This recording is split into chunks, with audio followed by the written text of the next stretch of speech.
Ensuite, nous continuons à expliquer le salut du Seigneur. Comment ceux qui ont été rachetés doivent-ils vivre avant d'être rachetés? Nous poursuivions le monde comme les gens du monde. Après avoir été rachetés, nous devrions nous soucier des choses de Dieu. Nous soucier des choses du Seigneur. C'est notre trésor. Si c'est dans le monde, alors nous continuons à poursuivre le monde. Mais le prêt a dit personnellement Eshber. L'or et l'argent se RF au royaume des cieux. Ce RF notre trésor, qui est dans les cieux. Par conséquent, tous nos efforts, tout notre labeur, sont pour poursuivre ce qui est venir. L'héritage qui nous est réservé dans les cieux, c'est pourquoi les rachets œuvrent pour une seule chose, c'est de s'efforcer d'obtenir la récompense céleste. Alors nous, avant la rédemption, nous vivions dans le pshach.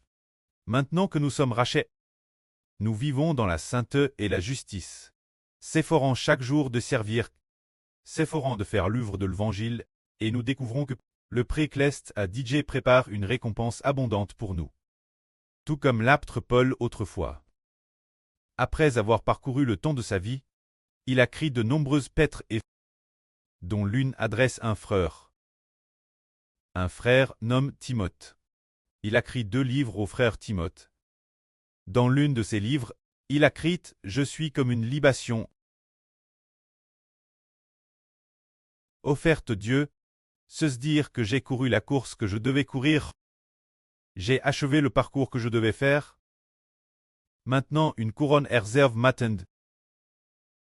Se dire qu'au jour où le Seigneur Christ viendra, Paul sera roi, car il a parcouru toute sa vie, le temps d'une vie entière, pour l'œuvre de l'Évangile du Seigneur.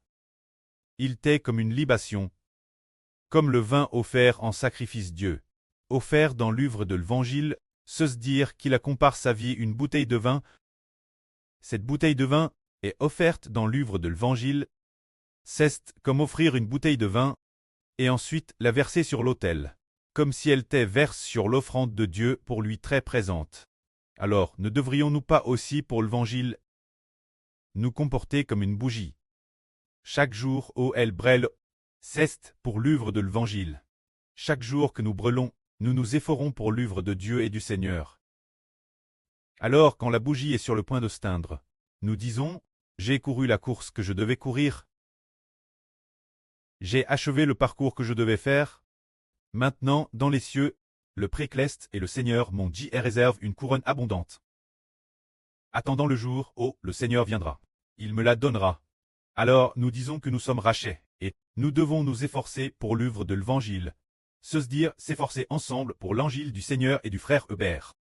Quand l'Évangile du Seigneur a été prêché pour la première fois, le Seigneur t'est dit ressuscité au ciel.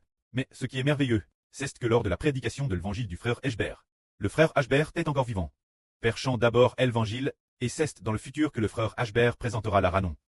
Le Seigneur lui a d'abord offert sa vie. Avant que son évangile ne soit prêché, Ashber prêche d'abord l'évangile des Ashber. Préarche, juste ce que le nombre soit complet. Et ensuite il offrira la Ranon Dieu. Alors le frère Ashber a la bénédiction de transmettre l'évangile avec les frères et sœurs, de récolter la vie ensemble.